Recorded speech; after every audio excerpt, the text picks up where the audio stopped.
Hello. Welcome to Merriment Mondays Live.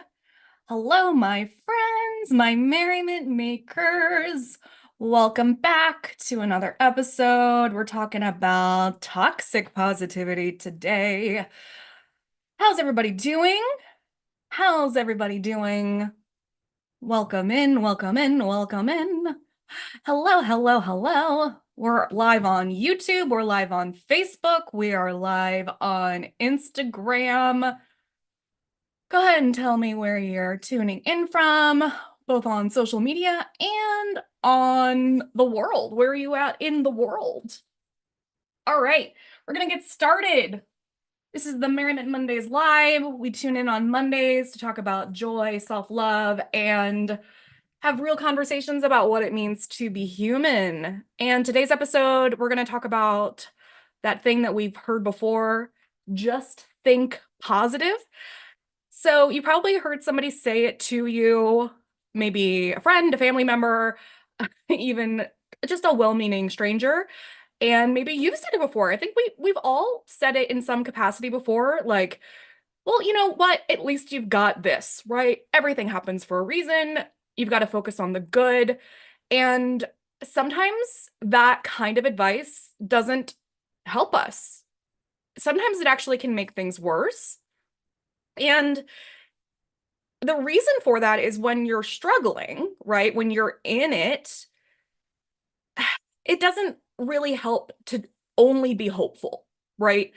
It can feel like people don't see you, like they're not listening. And today we're going to talk about, like, really, I'm just going to tell you that I'm not here to fix you.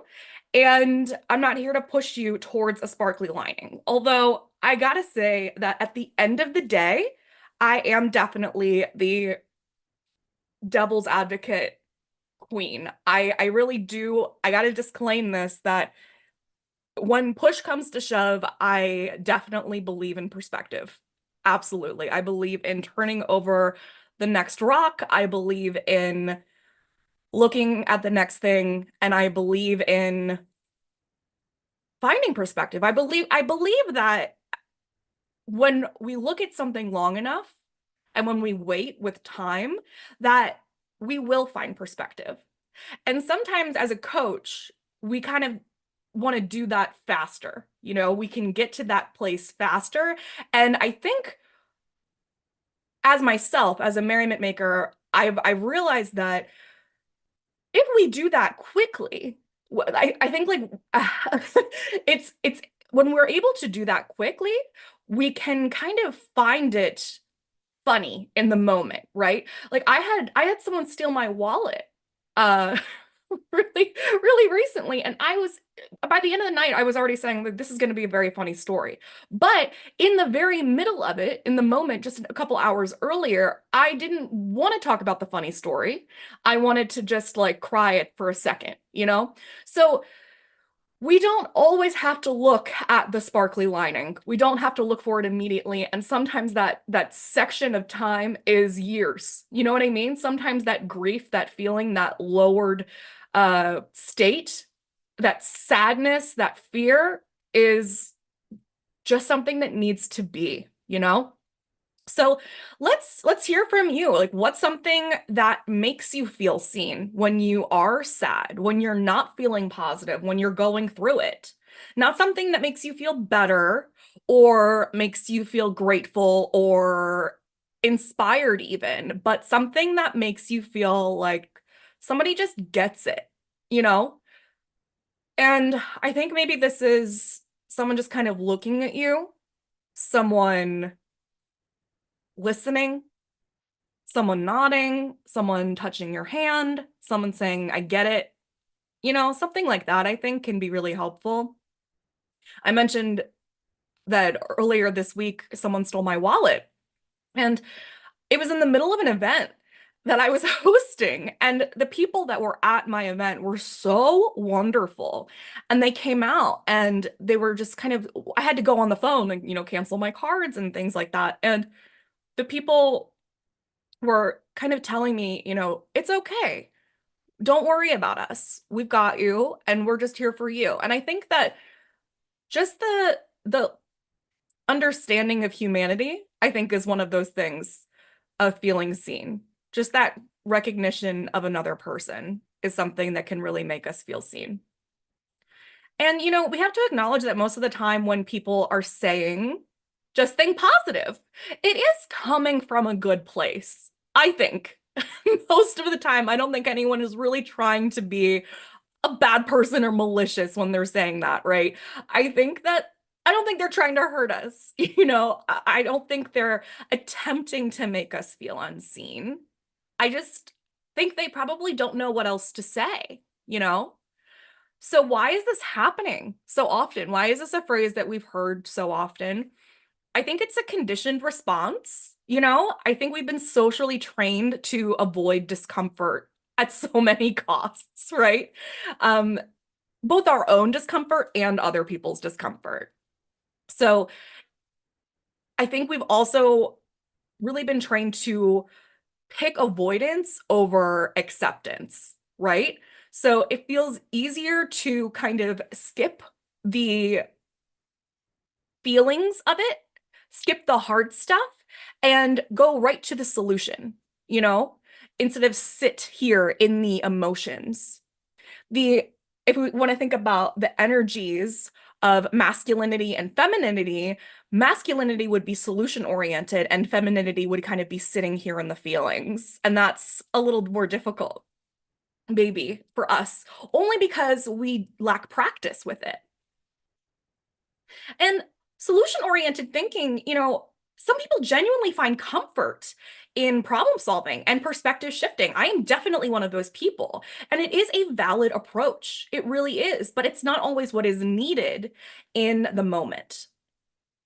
And also, we've probably done it too. Just think positive. If we're being honest, there's probably a point where you have given that kind of advice before. I think a really good example is at least you still have this, right? At least you still have your health. It could have been worse, right? And it doesn't make us bad people. It just means we've been taught, we haven't really been taught how to what they call hold space. And I know that is like a very woo-woo kind of new agey, hippie, whatever kind of word, or phrase. But, that is the best one that we have in the English language for what I'm talking about right now. So, have you ever caught yourself saying something like this to somebody else? And really think about what your intention was in that moment. I think it's a really helpful thing to think about when we have done it and what our intention was so that we can kind of create empathy. Yeah, Lorraine's saying that's me when I want to skip everything and just get to the resolution. Absolutely. And I think we do it with so many things, right? We do it with like the lack of enjoyment in things, and just wanting to get to the end. Think about sex. We're not really like always focused on what's happening right now. We're thinking about, is it going to be successful, right? And is it not successful if it doesn't lead to a climax? I don't know. How are we defining success? So it's a really great question to ask in all areas of your life. So emotions aren't as scary as we think they are. And we resist them because we fear they're going to consume us. Neuroscience does show us, though, that our physiological lifespan of an emotion is so much shorter than we think, though. So, there was a study in 2006 that showed us that an emotion, if we were to actually let it completely bubble up and feel in our whole body, not resist it, not avoid it, accept it and let it consume us, you can't feel it for more than 90 seconds. It's actually usually a lot less than that. So this thing that we've been kind of like avoiding and putting off to experience, it's only going to last a minute and a half. A lot of commercial breaks are like just that long, Can you handle that? You probably can. And imagine what would happen if you let that ride happen and then it was done. You kind of processed it. I'm not saying that that's it. Like, I mean, you're probably going to have to do that maybe a couple times and then deal with the fallout essentially. But this thing that we're putting off that we keep swallowing and turning into like lumps and pains and And irritability and all these things is likely something that we could just process through 90 seconds. And the prolonged suffering is happening through avoidance and suppression and numbing, this disconnection that we're having, right? I mean, think about the last time that you put off a difficult conversation or experiencing an emotion that you didn't want to feel. The dread probably lasted for days. But when you actually dealt with it, the worst part of it passed probably in like minutes, right? That's what we're talking about. So, can you think of a time when avoiding something was actually worse than dealing with it, than feeling it, than experiencing it? I do stuff like that on my to-do list all the time. I'm like, oh, I don't want to do that. I don't want to do it. And then I do it. I'm like, oh my God, that was so stupid to have put that off. I feel so much better now that I did that. And it only took like 5 minutes. It's the procrastination of our own feelings. Now, the problem isn't really the pain, it's how we stay stuck. So when we suppress our emotions, we don't actually make them go away, we just delay feeling them. The real suffering comes from staying in the shallow end of the pool. It's like circling around the pain without actually moving through it. So the way out of this is not through overanalyzing the pain or the problem or turning it into a lesson in the moment. Some people can get there really quick. I can do that. I can do that sometimes, but sometimes by doing that, you're also like it depends on the situation, right? So there's sometimes when I can be like, "Oh my God, okay, that was it. That was the lesson. Oh my God, okay, let's move on." Or just be like, "Oh, that was so silly. Let's go past it," right? But sometimes we're doing that also as a coping skill to not feel the feeling, right? And sometimes we'll even use different emotions to kind of cap over. Oh, hello. Hi, Mitzi. To cap over the emotion we want to feel. So, for example, I was experiencing a lot of anger around dealing with a person. Hello, hello, hello. I was kind of using anger as this feeling for dealing with a person, a relationship. And then I realized all of a sudden I was on this walk and I saw something that reminded me of them. And then I broke down crying. And I was like, oh, and my heart broke. And I realized that I was using anger as this kind of very action-oriented, kind of more masculine way of processing what was happening, right? And that was because it felt easier. It felt more proactive. It felt like something to do, something to talk about. It's kind of when something's a little more action oriented to me anyway, it can feel like I'm doing something. I'm productive, right? And sad feels like helplessness. It feels very inactive. And it doesn't feel like I'm doing anything about it. And that's kind of like what we're talking about here, right? The just be positive is this action-oriented thing. It's go forth, keep moving. May it be anger, may it be positivity, may it be an action, may it be an activity, may it be just your day or work or anything, whatever it is, may you go forth. But sadness or the feelings or the holding space or whatever it is we want to call it, the grief, the understanding that your reality has shifted in this moment, however it may be, requires a processing of grief.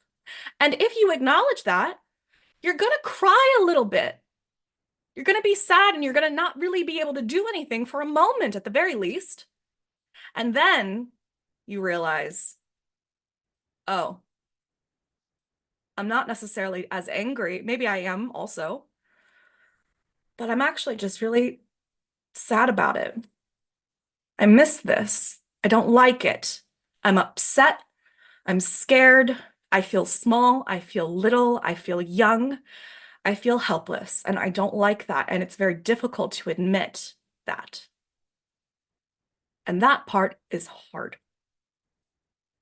And that delay of that feeling is often done with keeping us busy, with anger, with just staying positive, with shifting perspective, with turning it into a lesson, with overanalyzing, with trying to figure out what they did or what we did, or with self-development, or with buying something, or with numbing or dissociation or avoidance or anything. And what really, we can't truly go to the next level, evolve, or understand until we surrender to that moment when we see that thing that breaks our heart a little bit and we let it move through us. And sometimes it only takes 90 seconds. You don't have to be grateful for the pain. You can be at some point.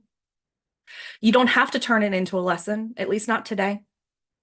And you don't have to let it become your identity. I want to drive that home.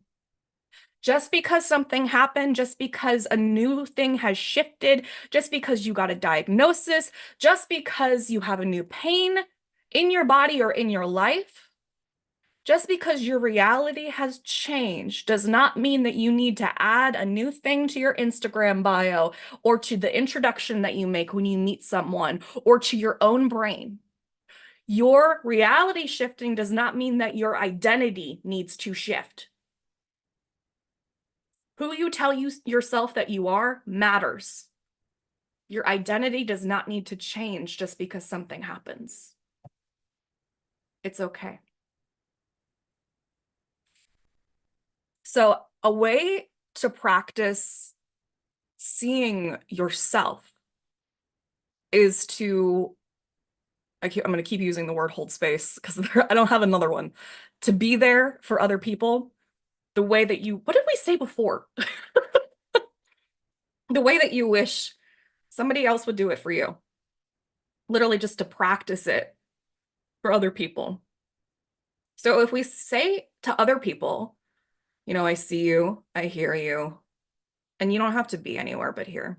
It's okay. It makes sense that you're upset. That makes sense. I get that.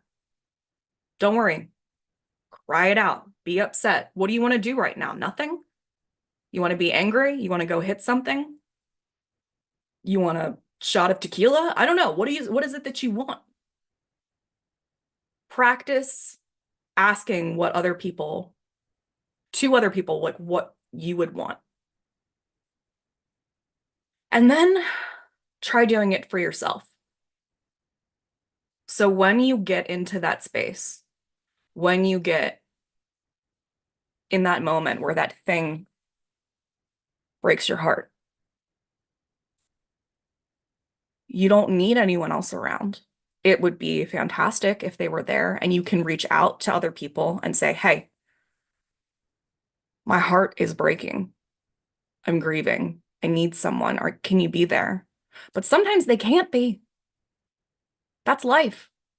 So whether or not they can be there, you also need to be able to care for yourself. Self-care in tandem with community is ideal. So, how can you tell yourself, I see you, I hear you, you do not have to be anywhere but here? How can you say that to you? And what's one way that you can give yourself the same compassion that you offer other people? Mitzi needs to be on camera. I know. You got hi, Boogie. Mm -hmm.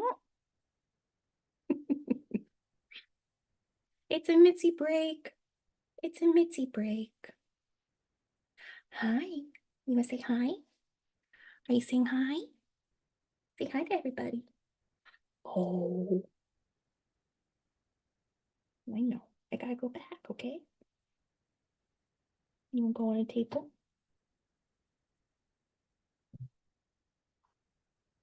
Oh, girl.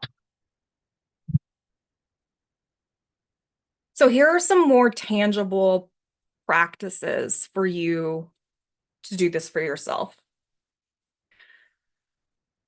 Name what you're feeling.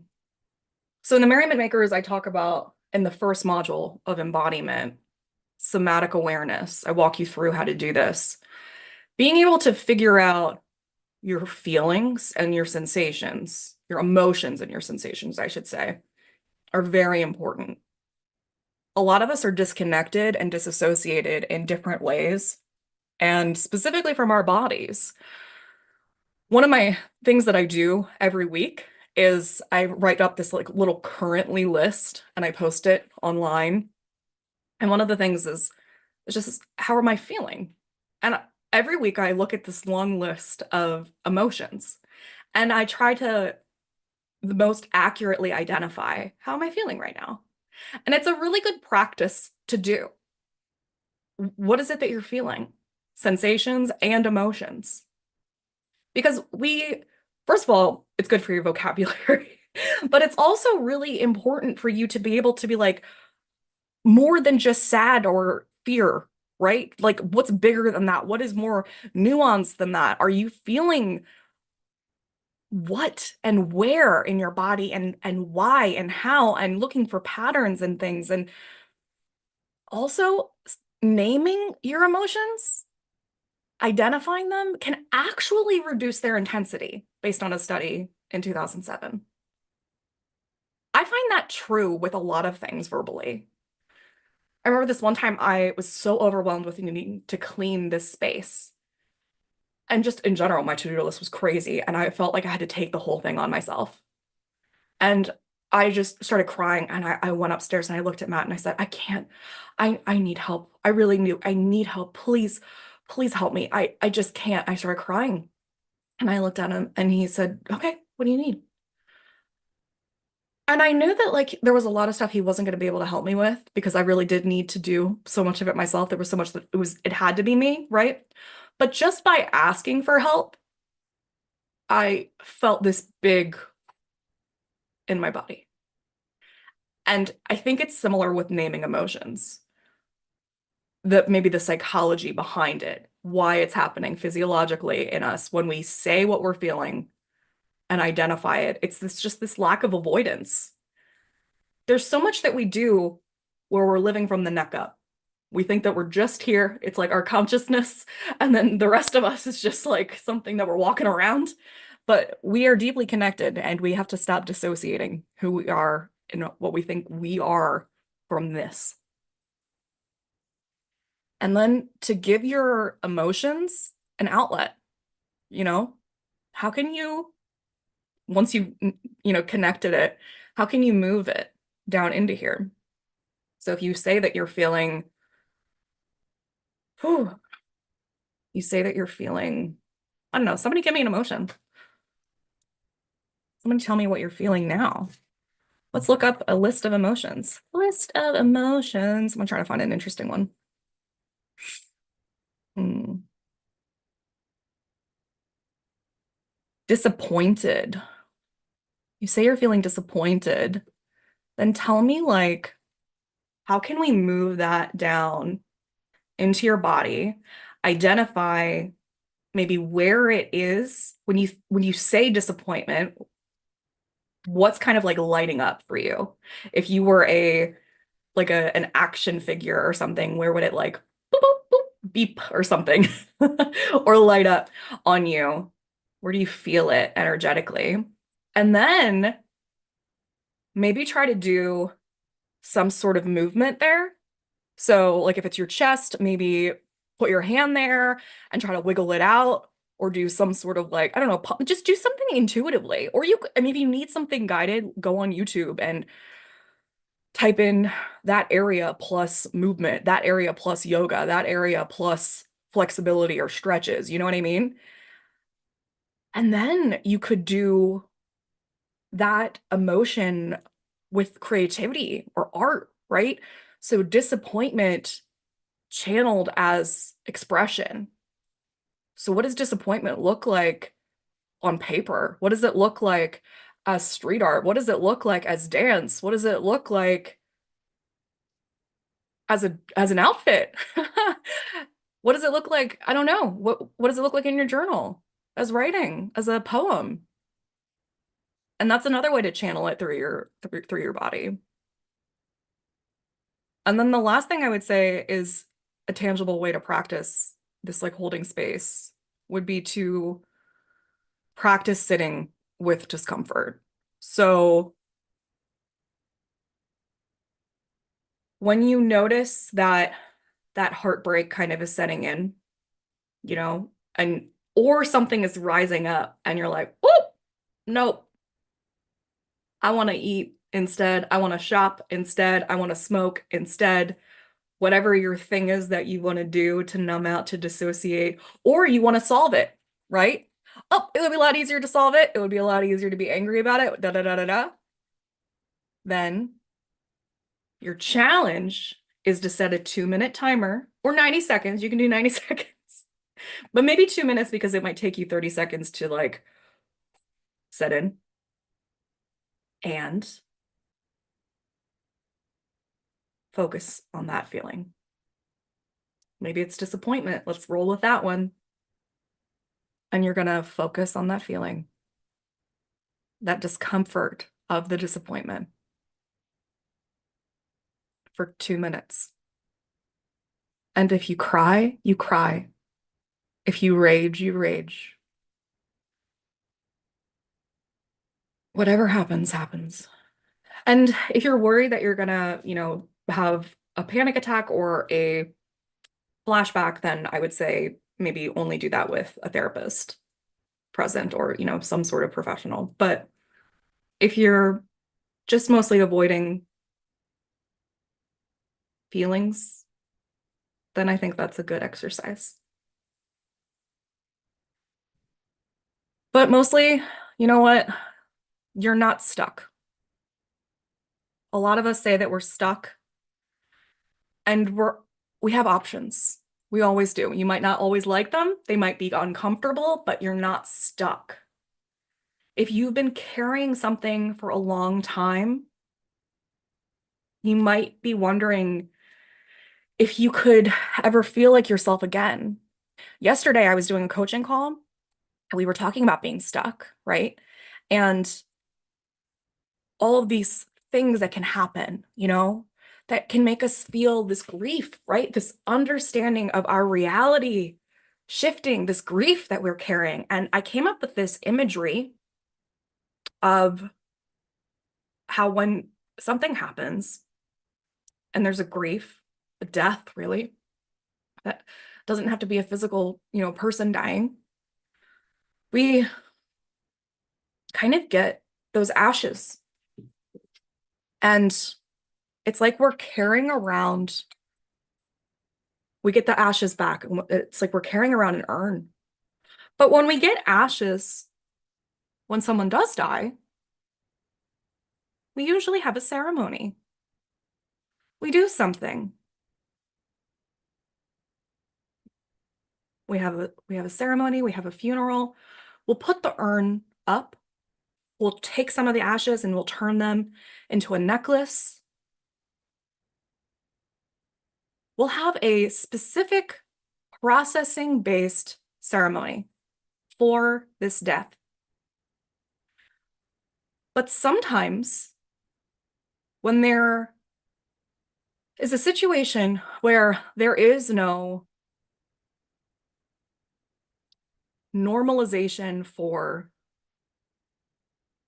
this grief, this situation that we've experienced, it's kind of like we got these ashes and we're just walking around with them.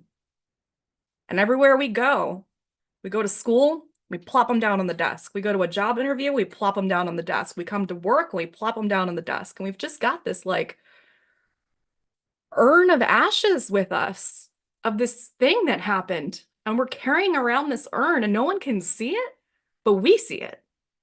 And it's very weird and it's hurtful and it's this constant reminder of what happened.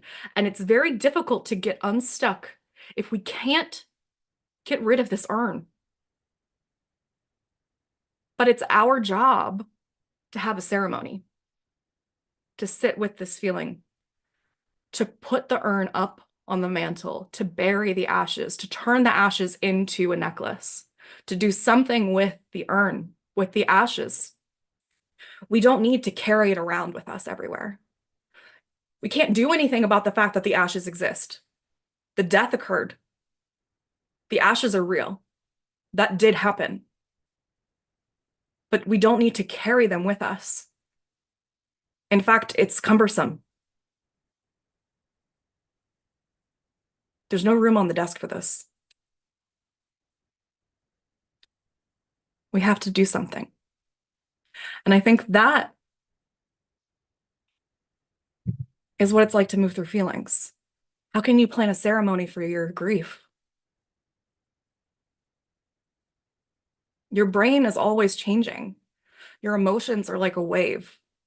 If you resist it, it knocks you over. If you let it pass, it moves through you and you find your footing again.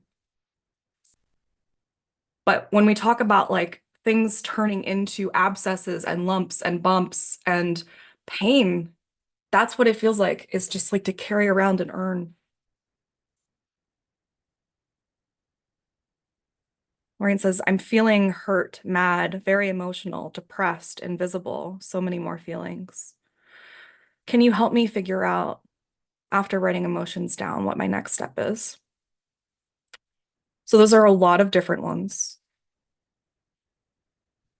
What's standing out to me is hurt and invisible. So I would focus on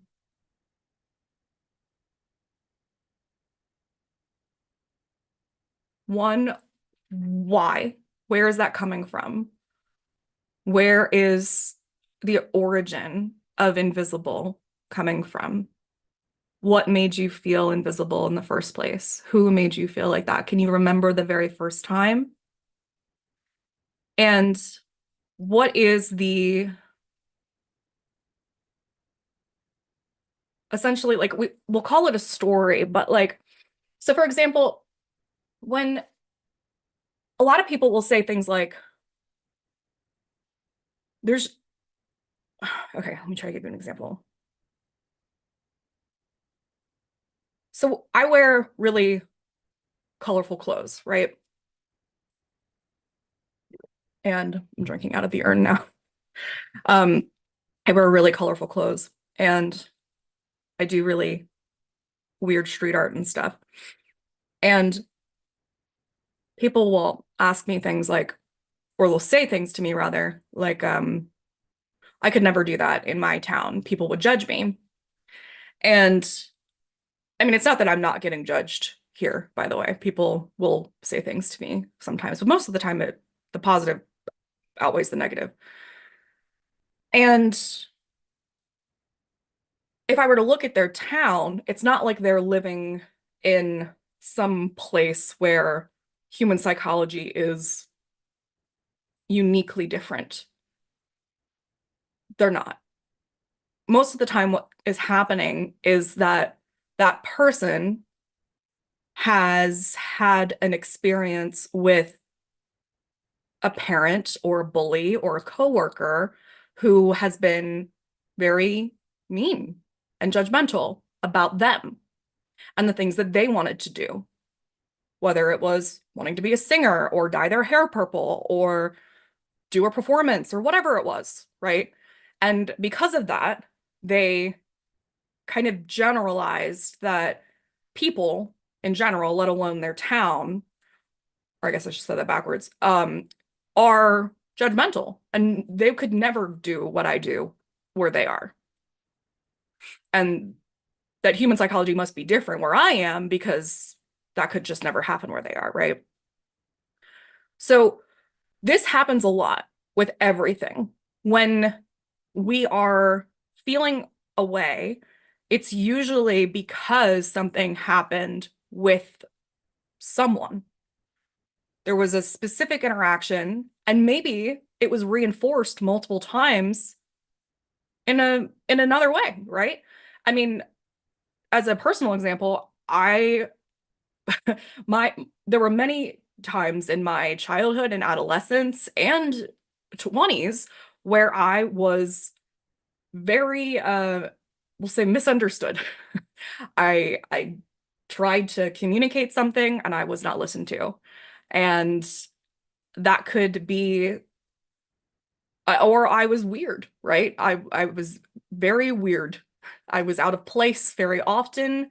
I had a lot of mental illnesses. I had a lot of very out of the ordinary things with me. And that coupled with trying to speak the truth and being told that I was wrong and then finding out that I was right, happening multiple times, um, could have been a reason for me to believe that that's just who I am, right? I'm a weirdo who doesn't have any worth and belong in the world. And also, there's no reason for anyone to believe me ever. And I should never try to tell the truth because no one's ever going to listen to me. That's a story I could tell myself. So, what I get to do instead is say, like, that's what happened with some people. And probably what happened is that they had their own issues. And maybe my own weirdness and my own truth or being bold or blunt or whatever triggered them. Or I don't know, maybe it's just a coincidence. Who knows? But I'm not going to let that be something that's a reason for me to not, I don't know, do anything else that I want to do.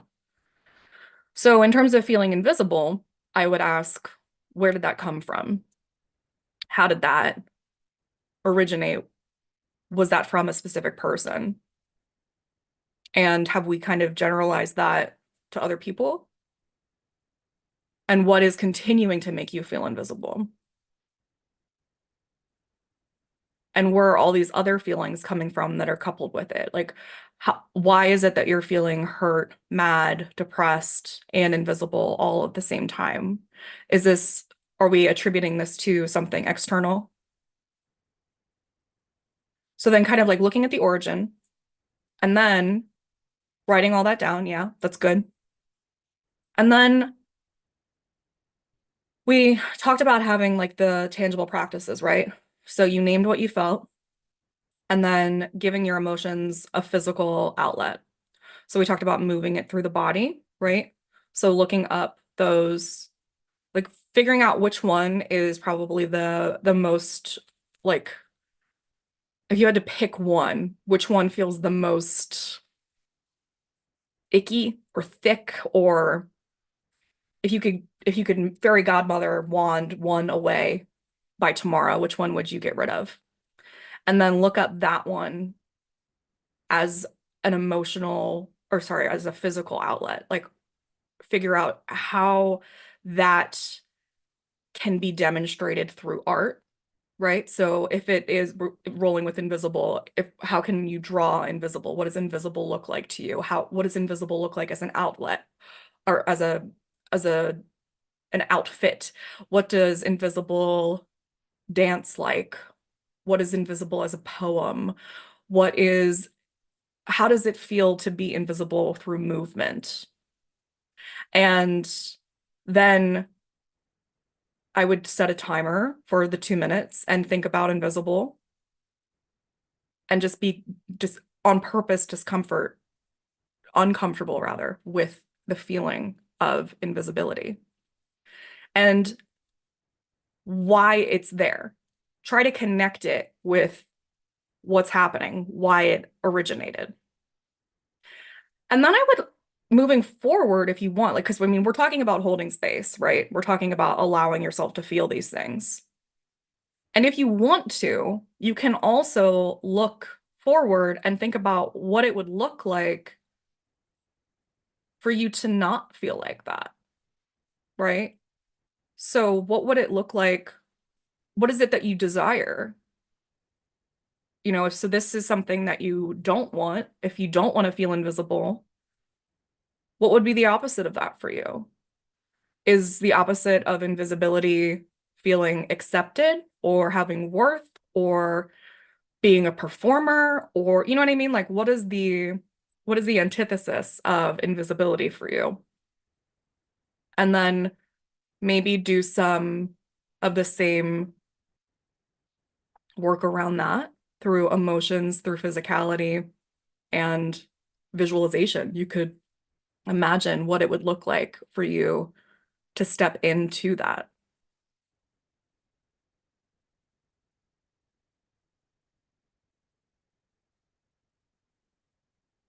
So for this episode, I don't want to give you guys homework.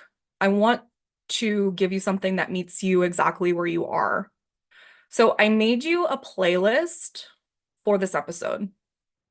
And there's no forced motivation. It's just songs that sit with you. And you can get it. It should be in the show notes right here. But it's uncustomary. How do I type in here? No, it should be in the show notes, but it's uncustomary.org/sit-with-u-playlist. Why is it not letting me type? There we go. And I also made you a short pep talk from me for this episode. So that is a pep talk that if you want to hear it when you're not alone, you can hear it from me. So that's uncustomary.org/b-here-pep-talk. And if you want to subscribe for more real and validating conversations, you can go to uncustomary.org. We have a free community called the Positive Pulse, and you'll find it very easy when you go to uncustomary.org. And there are over 70 free resources in there, video, audio, and there's more people joining every single day. And yeah, Lorraine, if you have any more questions, let me know, or you can message me in the Positive Pulse. And yeah, I'm very proud of the Positive Pulse. We're going to do some very cool things starting in April over there. It's been very fun. We moved it over to like this new network, and I'm really loving it over there. We're going to put everything over there this year. It's going to be a very big transition. And this is our second to last one in March. On March 31st, we're going to have another Merriment Mondays live episode. And the topic is going to be, what if you are not really behind in life? And then guess what? In April, we're actually going to have a Merriment Mondays live every single Monday. So extra stuff happening in April. And oh, if you're not subscribed already to it, next Sunday, I'm teaching a free seminar. So this is on, let me put that in there too. So that you can, if you're on Instagram, you can find the link in my bio. But it's uncustomary.org/refresh. So this is going to be like an hour seminar. It's very good. It's like a slideshow. You get a workbook, you get a bunch of stuff, you get a discount, and a bunch of PDFs. So that's free, and that's this Sunday, March 23rd. It's called Refresh and Recenter, and it's like practical tips for creating happiness habits. And we're gonna, here, I can give you the info. Let me see. I forgot that that was the Sunday. There's so much happening. There's so much happening. Let me see. So we're going to work on your focus, your perception, your procedures, and your state. So it's, yeah, we're refreshing and recentering for spring, essentially. So it's basically, we're changing up your focus, we're changing your perception, we're changing your procedures, and we're changing your physiology. We're going to give you tips for all of those things. We're going to do some tapping. We are going to do some laughter yoga. It's going to be fun. So join us for that. Reserve your spot so you get the link live on Zoom. And yeah, I'll see you on Sunday for that next week. So in place of Merriment Mondays, we can do that. Alrighty. Thank you so much. And yeah, check out the playlist, check out the pep talk, and enjoy it. Oh, thanks, Lydia. Yeah, I'm enjoying this outfit as well. I love wearing fingerless gloves now. They're like my new favorite thing. I have a little box of them. All right. You don't have to feel good to deserve kindness. You just have to be, but you do have to feel good to do good. I love you guys. I will see you next time. Bye.